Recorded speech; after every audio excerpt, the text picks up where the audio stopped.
Benjamin Zander has conducted the Boston Philharmonic Orchestra for 20 years. He is also artistic director of the music program at Walnut Hill, a high school for the performing arts in Boston. As a writer, he co-authored The Art of Possibility, Transforming Professional and Personal Life. He talked to head teachers at a conference organised by the National College of School Leadership. I'm a teacher like you. I teach at the conservatory in Boston. I have a class on Friday afternoon. People come from all over the world and they're excited to be there and they're eager to learn, you know. But what's really going on, they're saying, am I better than her? Am I better than him? I know I'm better than her.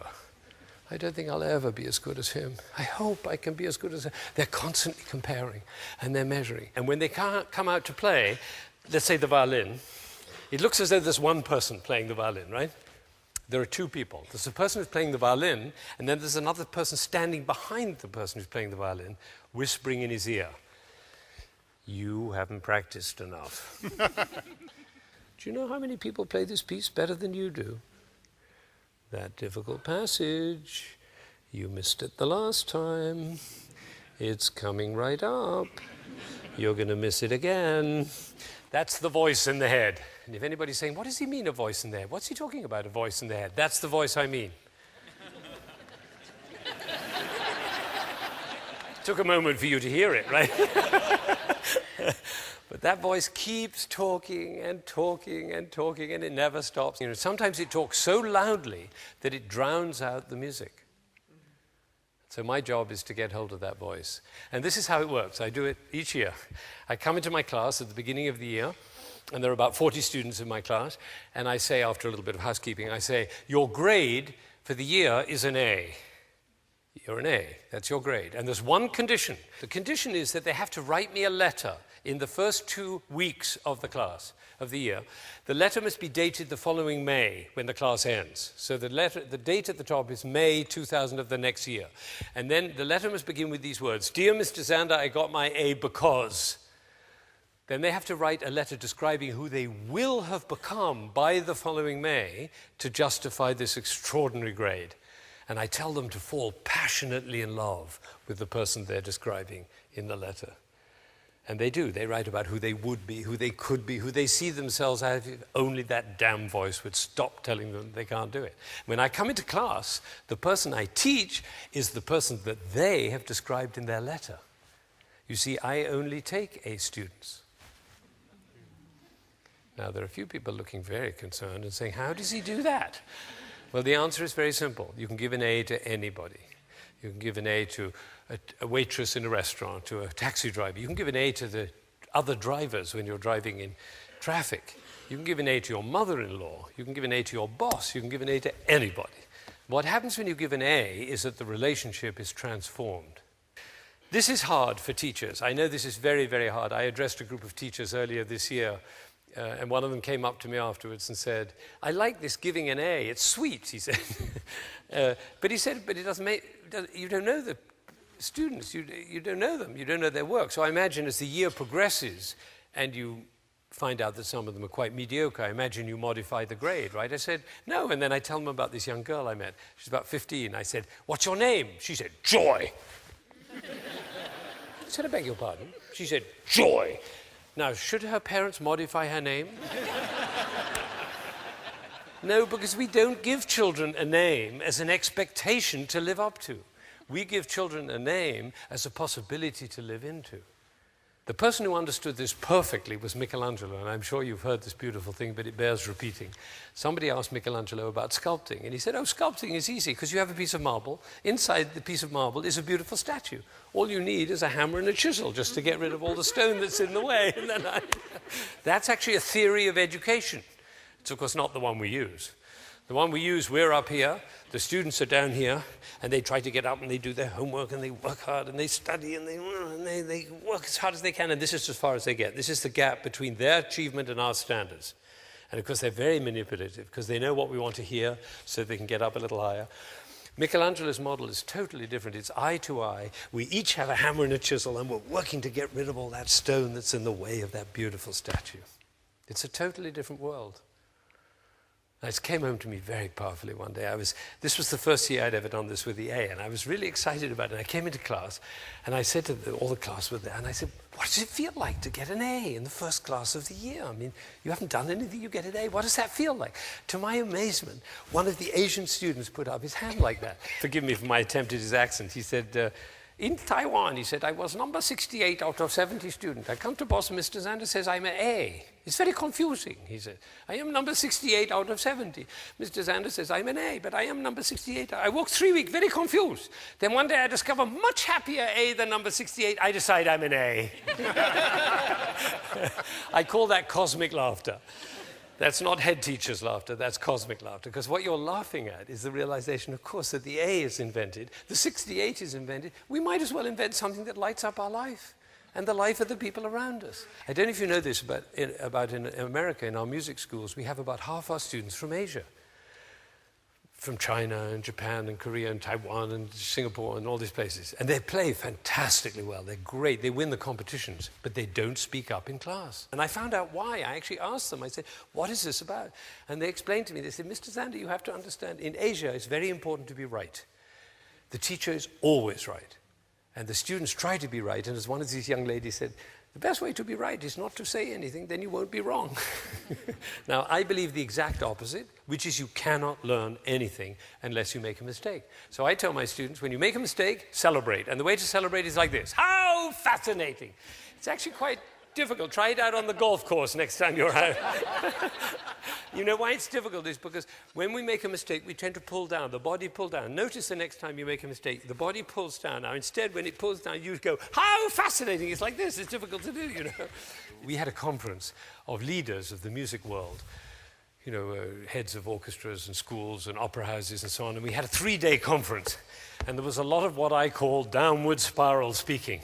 Now, I don't know what the head teacher's downward spirals are, but I'll tell you some of the musical downward spirals. The little old ladies who like classical music, they're all dying, so there's not going to be an audience. The children don't learn instruments anymore. All they do is watch MTV, so they're not going to grow up liking classical music. No?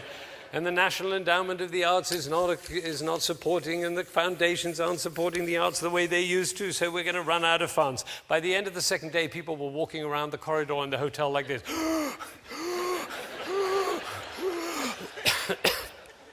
Because, you know, everywhere there's downward spiral. You can't get around. I was looking at the Times this morning, and I thought of bringing it in and showing you how many columns in the Times are downward spirals. It's amazing.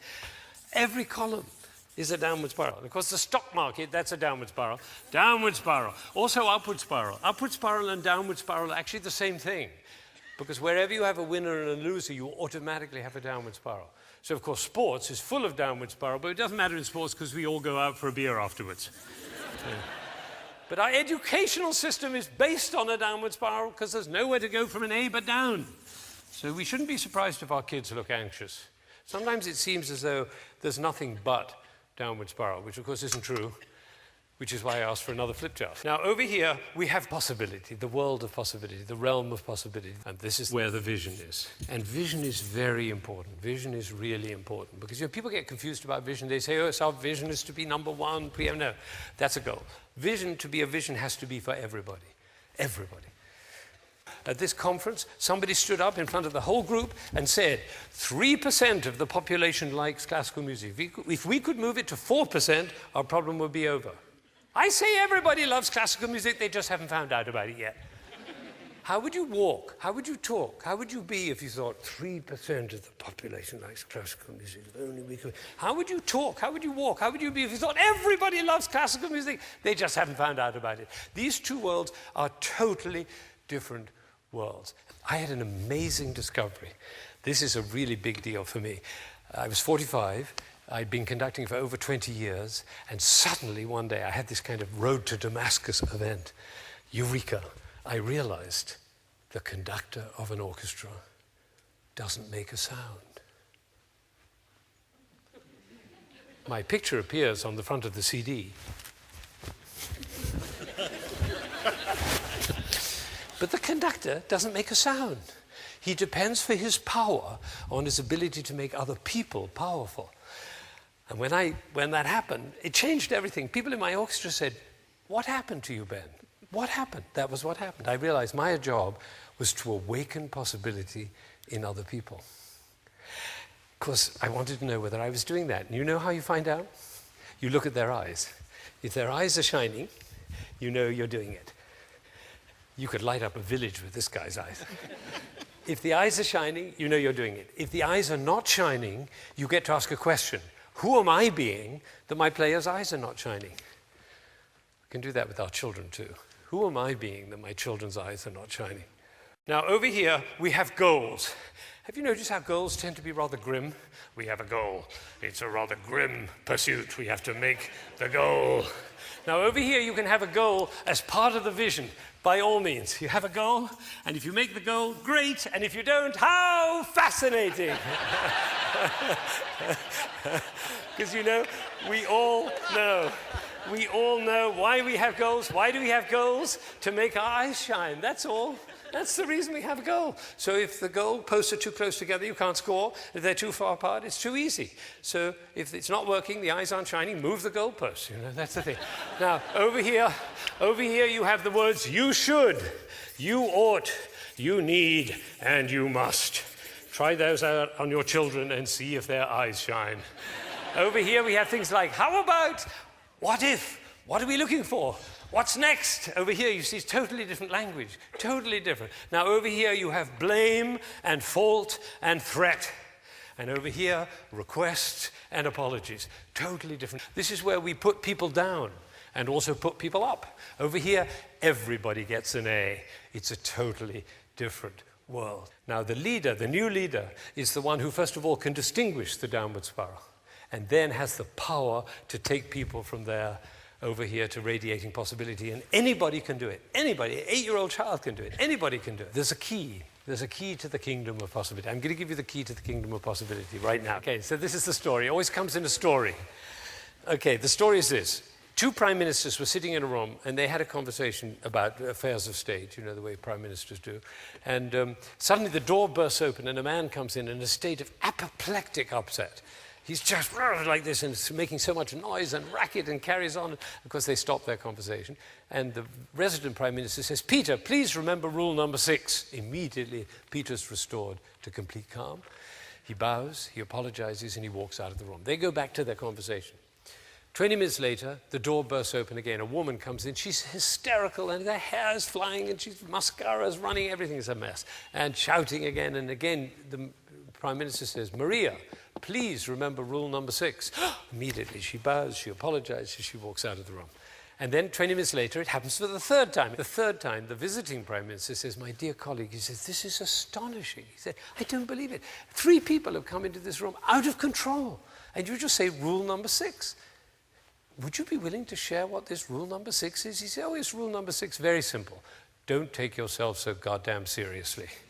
He says, oh, that's a wonderful rule. What, may I ask, are the other rules? There aren't any.